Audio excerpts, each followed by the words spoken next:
When you think of a royal wedding, you probably imagine thousands of cheering crowds lining the streets, television cameras broadcasting every moment to millions around the world, a horse-drawn carriage procession through historic city centers, and a bride in a custom-designed gown worth hundreds of thousands of dollars stepping out before the flashing cameras of the international press. But Princess Beatrice of York had something completely different in mind when she married the love of her life, and the photographs from her wedding day tell a story that challenges everything we thought we knew about modern royal celebrations. This wasn't just another royal spectacle, this was something far more intimate, far more personal, and in many ways, far more revolutionary than any royal wedding we had seen in decades. The images that emerged from Princess Beatrice's wedding to Edoardo Mapelli on July 17, 2020, stopped the world in its tracks. Here was a granddaughter of Queen Elizabeth II, ninth in line to the British throne at the time, getting married in what can only be described as the most low-key royal wedding in modern memory. The photographs show a small gathering of just 20 people, the maximum allowed under coronavirus restrictions at the time, standing in the intimate setting of the Royal Chapel of All Saints at Royal Lodge in Windsor. The bride wore a vintage dress that belonged to her grandmother, the Queen, a Norman Hartnell creation from the 1960s that had been carefully adapted for the occasion. The tiara adorning her head was the same Queen Mary diamond fringe tiara that Elizabeth herself wore on her own wedding day in 1947, a piece dripping with royal history and sentimental value.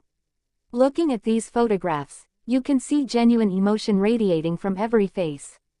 Princess Beatrice's smile is radiant, unguarded, completely authentic in a way that sometimes gets lost in the formality of grand state occasions. Her father, Prince Andrew, walks beside her in one photograph, his pride evident despite the personal controversies that had been swirling around him in the media. Her new husband, property developer Edoardo Mapelli, known affectionately as Edo, looks at his bride with unmistakable adoration. His young son Christopher Wolfe, affectionately called Wolfie, from a previous relationship, stands as a page boy, already part of this newly blended family. The Queen and Prince Philip appear in the photographs, elderly but present for their granddaughter's special moment, just months before Philip's death would leave a permanent void in the royal family. The decision to have such an intimate wedding wasn't originally Beatrice's plan. Like her younger sister Princess Eugenie, who had enjoyed a televised ceremony at Windsor Castle in October 2018 complete with celebrity guests and public celebrations, Beatrice had initially planned a larger affair. She and Edoardo were supposed to marry on May 29, 2020, at the Chapel Royal in St. James's Palace, followed by a reception in the gardens of Buckingham Palace. Hundreds of guests had been invited, arrangements had been made, and the world was preparing to celebrate another royal wedding. But then the coronavirus pandemic swept across the globe, lockdowns were implemented, and large gatherings became impossible. Many couples would have simply postponed indefinitely, waiting for the world to return to normal, but Beatrice and Edoardo made a different choice. The photographs capture what happened when they decided not to wait. Rather than viewing the pandemic restrictions as an obstacle, they embraced the opportunity to create something more meaningful, more focused on what a wedding is truly about, the joining of two people who love each other, surrounded only by those who matter most. The images show a ceremony stripped of pomp and circumstance but overflowing with genuine emotion and family connection. There are no elaborate floral arrangements costing tens of thousands of pounds, no celebrity guests invited for publicity value, no designer gown created specifically to make fashion statements in magazines around the world. Instead, there is simplicity, authenticity, and a focus on the sacred nature of the commitment being made. The vintage Norman Hartnell gown that Beatrice chose to wear tells its own fascinating story through these photographs. The dress, originally made for Queen Elizabeth in the 1960s, featured puffed sleeves and intricate beading that reflected the fashion sensibilities of that era. The Queen had worn it to multiple events, including the premiere of the film Lawrence of Arabia and a state dinner during a visit to Rome. For Beatrice's wedding, the dress was carefully remodeled by the Queen's senior dresser Angela Kelly and designer Stuart Parvin, adjusting the fit and style while preserving its historical essence. In the photographs, you can see how the dress carries decades of royal history while fitting Beatrice perfectly, creating a visual bridge between generations of royal women. This wasn't a bride trying to make a fashion statement, this was a granddaughter honoring her grandmother while creating her own moment. The choice to wear the Queen's tiara added another layer of meaning captured beautifully in the wedding photographs.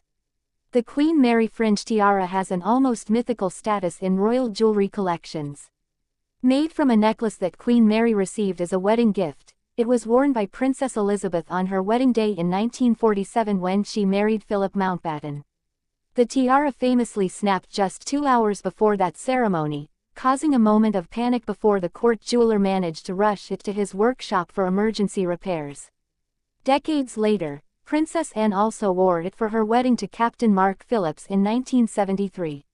When Beatrice placed this same tiara on her head for her own wedding day, she was connecting herself to a lineage of strong royal women, and the photographs capture that connection beautifully. The wedding photographs also reveal interesting details about the ceremony location itself. The Royal Chapel of All Saints at Royal Lodge sits in Windsor Great Park, on the estate where Beatrice's grandmother and grandfather had lived for many years before Andrew took up residence there. The chapel is small, intimate, and private in a way that larger royal venues like Westminster Abbey or St. George's Chapel at Windsor Castle simply cannot be.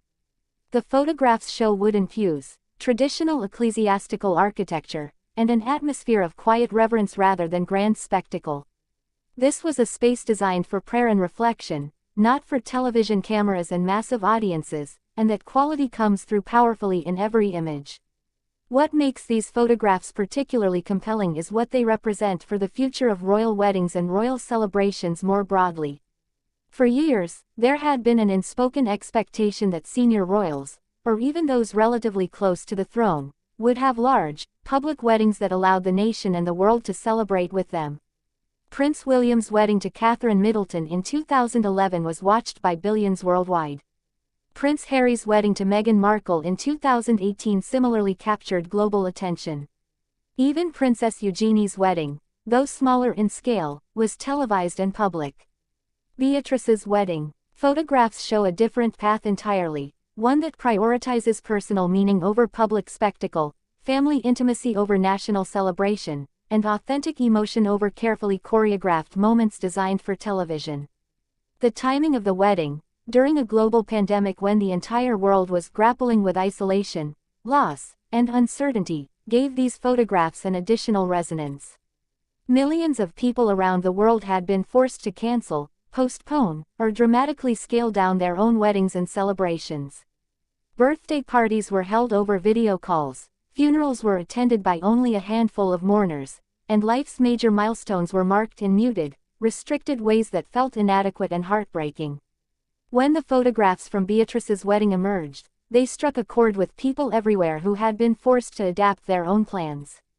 Here was a princess, someone who could theoretically have demanded exceptions and special treatment, instead following the same restrictions as everyone else and finding beauty in simplicity. The photographs also document a particularly poignant moment in Queen Elizabeth's life. At 94 years old, she had already lived through so much history, from World War II to the dawn of the digital age, from the dissolution of the British Empire to the modernization of the monarchy itself.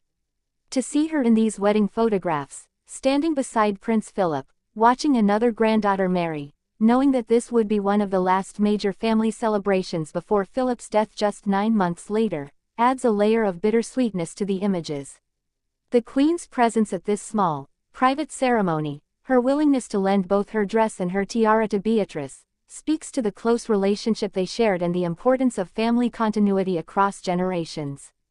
Looking at the photographs from Princess Beatrice's wedding, we see more than just a record of one day's events. We see a statement about what matters most in life, about the difference between spectacle and substance, about the courage it takes to choose authenticity over expectation. We see a royal family adapting to modern challenges while honoring historical traditions. We see a bride who chose to prioritize meaning over magnificence, intimacy over grandeur, and family over fanfare. In a world that often seems obsessed with bigger, louder, and more extravagant celebrations, these photographs remind us that sometimes the most powerful moments are the quietest ones, the ones shared with only the people who truly matter, in spaces that hold genuine meaning, wearing clothes that carry real history. The question that lingers as we examine these remarkable photographs is this: has Princess Beatrice's intimate, personal approach to her royal wedding changed forever how we think about what makes a celebration truly meaningful, and will future generations of royals follow her example by choosing connection over spectacle?